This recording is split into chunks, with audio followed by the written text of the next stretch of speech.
Claude design एक ऐसा tool है जो कि एंथ्रोपिक का नया नया टूल है जो कि मतलब एक रिवॉल्यूशन मतलब ला के रख दिया है मार्केट में। कि मैं आपको बताऊंगा उसके बारे में कि एक ऐसा है कोई इंडस्ट्री स्टैंडर्ड टूल है ना, जो कि आप इमीडिएटली आपके क्लाइंट प्रोजेक्ट के लिए भी आप उसको इस्तेमाल कर सकते हो। जैसे कि मान लो आपको कोई पिच डेक बनाना है आपके क्लाइंट के लिए, कोई इनिशियल कोई यूआई आपको अपने डिज़ाइनर को हैंड ऑफ करने के लिए देना है। जैसे कि आपको कोई यूआई आपके माइंड में आ रहा है लेकिन आप उसको पेपर में नहीं डाल पा रहे हो, तो आप उसको क्लाउड डिज़ाइन के माध्यम से आप उसको बना सकते हो और आपके यूआई डिज़ाइनर्स को या फिर आपका जो भी कोई डेवलपर होगा आप उनको हैंड ऑफ कर सकते हो। खाली मतलब पिच डेक नहीं, जैसे कि कोई कॉम्प्लेक्स 3D एनिमेटेड साइट्स हो गया, 3D एनिमेटेड यूआई हो गया, कार्ड्स हो गया, स्लाइड्स हो गया, पीपीटी। लोग जो है ना, जो दिन भर घंटा घंटा लगा के क्लाइंट का पिच डेक बनाते हैं या फिर कोई प्रोजेक्ट का रोड मैप बनाते हैं पीपीटी में, तो उसको आप लोग बहुत ही इजीली क्या कर सकते हो, आप उसको इस क्लाउड डिज़ाइन के माध्यम से आप उसको बना सकते हो। बहुत ईजीली हो जाएगा वो। और कोई भी वेबसाइट का यूआई बनाना हो या फिर मोबाइल का यूआई बनाना हो, उसको भी आप बहुत इजी तरीके से बिल्ड कर डिज़ाइन कर सकते हो। दूसरा क्या है कि आप इससे पहले जो भी टूल्स थे ना, अगर आपको कोई मान लो कि कोई एंड्रॉयड ऐप का या फिर कोई आईओएस ऐप का वो कोई डिज़ाइन बनाना था, तो आप उसको उसको एआई का इस्तेमाल करके आप उसको डिज़ाइन तो कर लेते थे, लेकिन उसको आप प्रोटोटाइप नहीं कर पाते थे, क्योंकि वो बेसिकली वो डिज़ाइन को आपको खाली रेफरेंस के लिए करना होता था। जैसे कि मान लो कि कोई आप नानो बनाना टूल या फिर कोई दूसरा ऐसे इमेज जनरेशन मॉडल का इस्तेमाल करके आप उस डिज़ाइन को जनरेट कर लेते थे, कोई भी यूआई का। लेकिन आप उसको प्रोटोटाइप करने के लिए फिर से आपको जो है फिग्मा जैसे टूल का इस्तेमाल करना पड़ता था उसको प्रोटोटाइप करने के लिए। माने जैसे कि लाइव आप कैसे दिखेगा, आप जब एक बटन क्लिक करोगे तो दूसरा पेज को जाएगा ना, तो उस टाइप का इंटरेक्टिविटी के लिए आपको फिग्मा का फिर से इस्तेमाल करके वो डिज़ाइन को दोबारा से उसको डिज़ाइन करना पड़ता था उस दूसरे टूल में। लेकिन अब ऐसे ज़रूरत नहीं है, क्योंकि क्लाउड डिज़ाइन में ही आपको डिज़ाइन करके देगा और प्रोटोटाइप भी करके दे देगा। हम एक एग्जांपल देखेंगे। मान लो कि आपका कोई एजेंसी है, जैसे कि मेरा एजेंसी है ब्रांडमैन स्टूडियो, तो मान लो आपका भी कोई एजेंसी है और उसका एक पर्टिकुलर डिज़ाइन सिस्टम है। डिज़ाइन सिस्टम आप सबको पता होगा कि आपका लोगो कैसा है, आपका लैंडिंग पेज कैसा है, और आपका जो टाइपोग्राफी और कलर पैलेट और जो जो कलर्स भी है वो कैसे काम करते हैं, और आपको जो भी अपना डॉक्यूमेंटेशंस है और जो भी आपका कोलाट्रल्स है आपको उसी डिज़ाइन सिस्टम के अनुसार बनाना पड़ता है। लेकिन जो क्लाउड है वो ऑटोमेटिकली जो है, जब आप अपना डिज़ाइन सिस्टम उसमें डालेंगे, कोई इंडिविजुअल फाइल्स हो गया, कोई डॉक्यूमेंट्स हो गया, पीपीटी, एक्सेल फाइल, पीडीएफ, कुछ भी आप उसमें डालेंगे ना, तो वो अपने आप एक डिज़ाइन सिस्टम जो है आपका एजेंसी के लिए वो बना देगा। और फ्यूचर में अगर कभी भी आपको कोई ऐसे पिच डेक बनाना हो, तो वो आप उसको इंटीग्रेट कर सकते हो उस डिज़ाइन सिस्टम को। जब भी आप बनाते हो कोई भी स्लाइड या पिच डेक, तो उसी डिज़ाइन सिस्टम के अनुसार ही वो प्रेजेंटेशन जो है क्रिएट होगा, जो कि बहुत ही ज़्यादा प्रोफेशनल लगेगा बाकी डिज़ाइन स्लाइड जनरेटर्स के मुकाबले। क्योंकि बाकी जो भी स्लाइड जनरेटर्स होते हैं ना, वो अपना खुद का ही डिज़ाइन बनाते हैं, ना कि उनके पास कोई डिज़ाइन सिस्टम होता है। खुद का ही कलर्स लेते हैं, खुद का ही फॉन्ट्स लेते हैं, आप उसको चेंज भी नहीं कर सकते हो। लेकिन इसका बेनिफिट क्या है कि आपको एडिट ऑप्शन भी मिलता है। अगर आप कुछ डिज़ाइन में कोई बटन का, कोई कलर का कुछ कंटेंट चेंज करना है, तो बाद में आपको उसको, जैसे कि आप फिग्मा में बटन क्लिक करके आप एडिट कर सकते हो, इसमें भी आप कर सकते हो। और एट द एंड हम ये देखेंगे कि आप इसको एक्सपोर्ट कैसे कर सकते हो। जैसे कि आपको पीडीएफ में एक डॉक्यूमेंट को एक्सपोर्ट करना है या फिर आपको प्रेजेंटेशन को पीपीटी में एक्सपोर्ट करना है, तो आप उसको कैसे कर सकते हो, ये भी हम लोग देखेंगे। तो चलिए शुरू करते हैं। तो जैसे कि आप यहाँ पे देख सकते हो, आप यहाँ पे प्रोटोटाइप बना सकते हो कोई भी एप्लीकेशन का। जैसे कोई हाई फिडेलिटी डिज़ाइन, जैसे कि आपको यूआई डिज़ाइन अगर थोड़ा भी मालूम हो, तो उसमें आपको पता होगा कि उसमें लो फिडेलिटी डिज़ाइंस रहेगा और हाई फिडेलिटी डिज़ाइंस रहेगा। लो फिडेलिटी क्या है कि कोई इमेज का प्लेस होल्डर हो, तो आप सिर्फ वहाँ पे एक रेक्टेंगल डाल देते हो। बाद में आप उसको हाई फिडेलिटी करते टाइम पे वहाँ पे बटन्स पे आप कलर देते हो, फिर रियल कंटेंट डालते हो और इमेजेस भी डालते हो, जिसको कि हम लोग हाई फिडेलिटी कहते हैं। तो वैसे ही आप यहाँ पे हाई फिडेलिटी डिज़ाइंस कर सकते हो और वायर फ्रेमिंग भी कर सकते हो। और स्लाइड डेक पे आके आप कोई भी स्लाइड बना सकते हो, और यहाँ पे कोई भी आपका एग्जिस्टिंग डिज़ाइन सिस्टम हो तो आप उसको इंटीग्रेट करके वो स्लाइड डेक आप जनरेट कर सकते हो। यहाँ पे टेम्पलेट भी मिल जाएगा आपको, जैसे कि कोई एनिमेशन करना हो, मोशन डिज़ाइन करना हो, तो आप यहाँ से भी कर सकते हो। या फिर कोई आपको ऐसे कोई कस्टम डिज़ाइन बनाना हो सोशल मीडिया के लिए, तो वो भी आप यहाँ से बना सकते हो।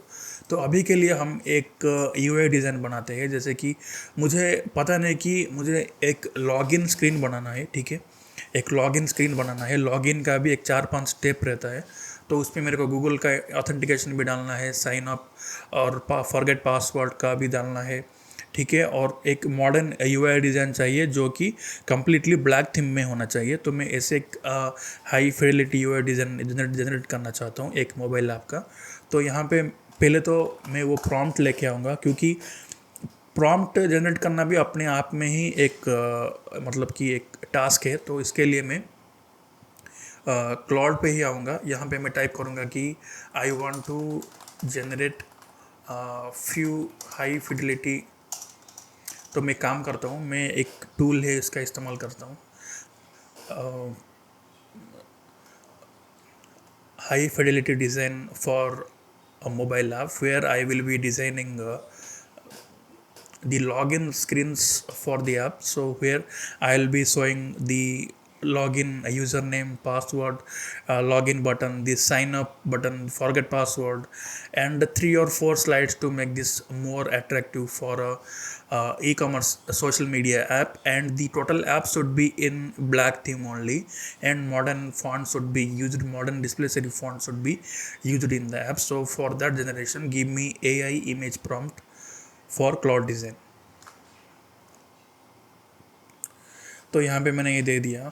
यहाँ पे हाई फिडेलिटी को थोड़ा सा करेक्ट कर लेते हैं, ठीक है। ये मैं एक टूल यूज़ कर रहा हूँ, क्योंकि वो स्पॉन्सर्ड नहीं है, मैं उसका नाम नहीं ले सकता। आप लोगों को, बहुत सारे लोगों को पता होगा। तो ये मैं दे दिया। अभी इसको हम लोग जनरेट करेंगे। ये थोड़ा सा उसको दिखेगा। तो ये देखिए, अभी ये वो प्रॉम्प्ट जनरेट कर रहा है। Now I have everything I need, let me build this high Fidelity mobile. मैं उसको स्टॉप करूँगा। मुझे खाली जस्ट गिव मी दी प्रॉम्प्ट ओनली, वरना वो डिज़ाइन यहीं पे वो कर लेगा। मुझे डिज़ाइन नहीं चाहिए, क्योंकि मेरे पास प्रो मॉडल है, इसीलिए वो डिज़ाइन भी जनरेट कर ले रहा है। पर मुझे नहीं चाहिए, मुझे खाली वो प्रॉम्प्ट चाहिए। जैसे कि आप देखिए, प्रॉम्प्ट जनरेट हो रहा है, यहाँ पर हो गया है। इसको मैं कॉपी करूँगा, फिर यहाँ पे आऊँगा और यहाँ पे यूआई लॉगिन स्क्रीन करके क्रिएट करूँगा, ठीक है। और यहाँ पर मतलब जो डिज़ाइन सिस्टम है, मैं उसको हटा दूंगा। मेरा डिज़ाइन सिस्टम प्रॉम्प्ट डाल दूंगा, इंटरेक्टिव भी बना दूंगा, क्योंकि खाली हाई फिडेलिटी होगा तो मतलब उसको इंटरेक्टिविटी तो होना चाहिए ना। जैसे कि कोई बटन क्लिक करो तो वो भी काम करना चाहिए। तो इसके लिए हम उसको इंटरेक्टिव भी बना देते हैं, सिंपली सेंड कर देंगे, ठीक है। तो अब देखिए, ये थोड़ा सा प्रोसेस होगा और डिपेंड करेगा कि आपके पास कितना क्रेडिट है। क्योंकि जब मैं इसको ट्राई कर रहा था ना, तो मुझे बहुत मतलब थोड़े टाइम के बाद ना थोड़ा रेस्ट्रिक्शन मिल जा रहा था कि आप 24 आवर्स तक आपका जो लिमिट है वो ख़त्म हो गया है। इसलिए ये ऐसे इसीलिए हो रहा था, क्योंकि जो आपका क्लाउड का सब्सक्रिप्शन है ना, वो डिफरेंट है। और जो भी आपका ये जो क्लाउड का डिज़ाइन है ना, ये डिफरेंट है, जो कि आपका क्लाउड के सब्सक्रिप्शन के अंदर नहीं आ रहा है। तो इसका लिमिट जो है ना, बहुत ही ज़्यादा कम है कंपैरेटिवली। जो क्लाउड का चार्ट है या फिर कोवर्क है, उसका अलग है, क्लाउड कोड का वो सब अलग है, लेकिन ये क्लाउड डिज़ाइन सिस्टम का अलग है। तो जैसे कि अभी इसको ये 5 चेकलिस्ट है इसका। Load and D M Sans from Google font से कौन सा फॉन्ट इस्तेमाल करेगा, और फ़ोन का मॉकअप चाहिए विथ 3D टिल्ट, ठीक है। फिर build animated onboarding carousels 4 slides, build login screen with frosted glass inputs, polish gloss pagination dot status bar interactions. तो ये सब जो है ना, हमारे प्रॉम्प्ट से ये ले रहा है, ठीक है। जैसे कि आप लोगों को यहाँ पे बहुत दिख रहा होगा कि बहुत सारे कलर कलर का यहाँ पे रेफरेंस है, ज्योमेट्रिक डिस्प्ले फॉन्ट है, ठीक है। और डीएम सैंस फॉन्ट का भी यहाँ पे प्रॉम्प्ट है, और ई कॉमर्स विजुअल्स है। और तो इस टाइप से जो प्रॉम्प्ट हम लोग देते हैं, हाई कॉन्ट्रास्ट एडिटोरियल लेआउट, तो यहाँ से जो है वो लेके वो बनाना शुरू करता है। तो हम लोग थोड़ा सा इसको टाइम देते हैं, और ये कंप्लीट होने के बाद मैं आपको फिर से ज्वाइन करूँगा। So here you go. तो अब आप यहाँ पे देख सकते हो कि डन फोर्क वेरीफायर एजेंट, और यहाँ पे वेरीफाइंग करके आ रहा है, और हमारे पास ये स्क्रीन भी आ गया, ठीक है। तो यहाँ पे अगर मैं पहले स्क्रीन पे जाऊँ तो यहाँ पे हमको, जैसे कि आप नॉर्मली कोई भी एक यूआई आप उसको ओपन करते हो तो पहली बार जब आप उसको प्ले स्टोर से डाउनलोड करते हो तो आपको ऐसे स्क्रीन आता है 2 या 3, ठीक है। तो उसके बारे में कुछ टाइटल और कुछ डिस्क्रिप्शन रहेगा 3-4 स्क्रीन का, और बाद में जो है आपको लॉगिन रहेगा उसका। और इसमें दूसरा क्या है कि मान लो कि आपको इसमें यहाँ पे कोई चेंजेस करना है, जैसे कि न्यू अराइवल को आपको चेंज करना है, तो आप एडिट में जाओगे और जब भी आप इसको क्लिक करोगे तो आप यहाँ पे कंटेंट को भी new app in the market ऐसे चेंज कर सकते हो। आप इसका जो कलर्स है उसको भी आप यहाँ से ट्विक कर सकते हो, जैसे कि कोई आप येलो कलर चाहिए तो यहाँ से आप ले सकते हो उसको, और आपको वहाँ पे फिर एडिट को बंद करना पड़ेगा, जैसे कि आप यहाँ देख सकते हो ये हो गया है, ठीक है। तो जैसे कि आप लोग देख सकते हो हमको यहाँ पर लॉगिन स्क्रीन भी नहीं दिख रहा है, इसीलिए मैं इसको फिर से पूछ रहा हूँ, where is the login screen, I can find it. जैसे कि आप लॉवेबल में बोल्ट में अपना प्रॉम्प्ट देते हो ना, सेम उसी तरीके से आपको यहाँ पे प्रॉम्प्ट देना है। The login screen is the right phone in the flat lay. It's the one tilted clockwise on the right side of the composition. तो यहाँ पे देखिए उसने वो स्क्रीन जो भी बताया था उसको तो हमने देख लिया, फिर यहाँ पे लॉगिन स्क्रीन को भी ला लिया है ताकि हमको एक क्लैरिटी आ जाएगी कैसा दिखेगा। तो यहाँ पे आपका लोगो आ जाएगा, प्रेजेंट करता हूँ फिर से, यहाँ पे आपका लोगो आ जाएगा और यहाँ पे आपका ये आ जाएगा। आप यूज़र नेम डाल सकते हो, जैसे कि मान लो यूज़र नेम, फिर यहाँ पे पासवर्ड। देखिए कितना मतलब ये इंटेलिजेंट है कि जब भी पासवर्ड देते हो तो यहाँ पे डॉट्स में आता है, जब शो करोगे तब भी पासवर्ड दिखेगा। फॉरगेट पासवर्ड का भी ऑप्शन है, क्रिएट अकाउंट का ऑप्शन है और साइन इन का ऑप्शन है। तो बेसिक रेफरेंस के लिए आप इस टाइप के टूल को आप इस्तेमाल कर सकते हो। जैसे कि आपको पता है कि साइन इन का जब ये देखो जब इंटरेक्ट हो रहा है तो साइन इन का ऑप्शन भी आ रहा है। अगर आप क्रिएट अकाउंट पे क्लिक करोगे तो इसका कोई अभी तक मतलब ये जनरेट नहीं किया है। ठीक वैसे ही जब आप क्रिएट अकाउंट का भी यहाँ पे प्रॉम्प्ट दोगे कि मान लो create a screen for create account where the user can create his और her account for the app. The app also must have a Google login and Facebook login as well. Login and Apple login as well, along with the username and password. ठीक है, तो मुझे Google login और ये भी चाहिए था तो मैंने इसको दे दिया। देखते हैं कितना टाइम लगता है जनरेट होने के लिए।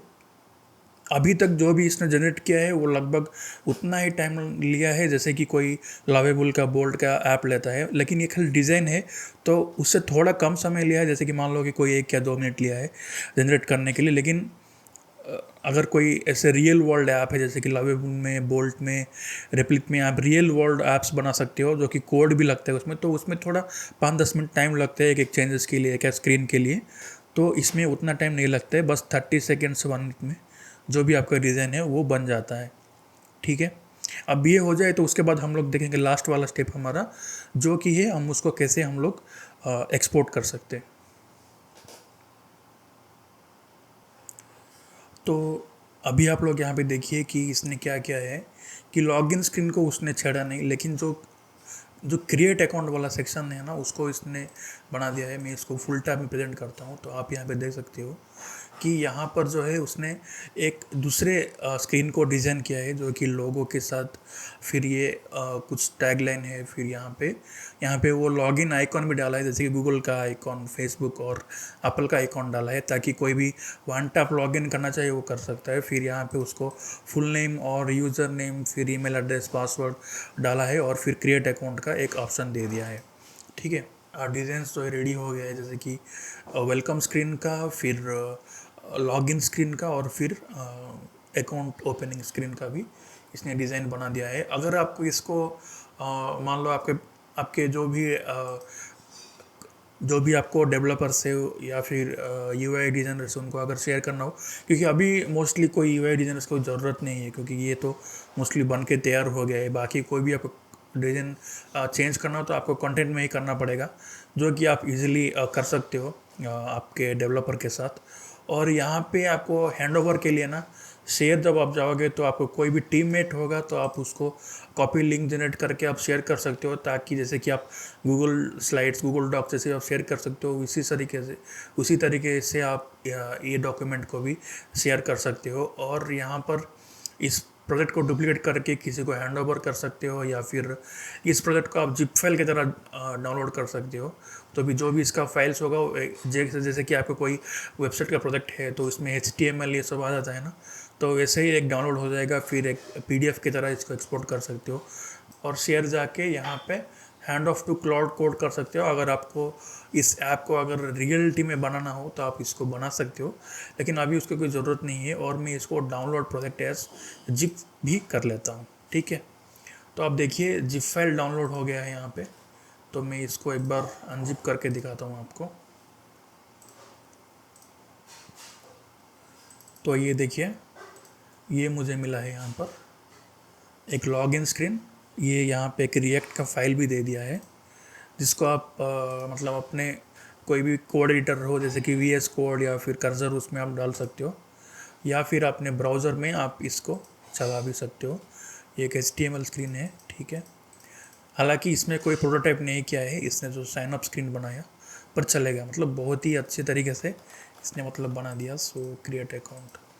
तो आशा करता हूँ कि आपको आज का क्लाउड डिज़ाइन का जो पूरा जो टूल है आपको समझ में आया होगा। और ये बहुत ही इम्पोर्टेंट है कि आप नया नया टूल को अडेप्ट करो और उसको आप इस्तेमाल करो अपने फ्रीलांसिंग जर्नी के लिए या फिर आपकी एजेंसी के लिए काम के लिए। तो आप जो है दूसरे से एक स्टेप अहेड हो गए, क्योंकि AI कोई भी इंसान को रिप्लेस नहीं करेगा। जो भी इंसान AI को इस्तेमाल करेगा वो दूसरों को रिप्लेस कर सकता है। इसीलिए keep upskilling, keep growing. Thank you very much for watching this video. Hope you enjoy this. Thank you very much.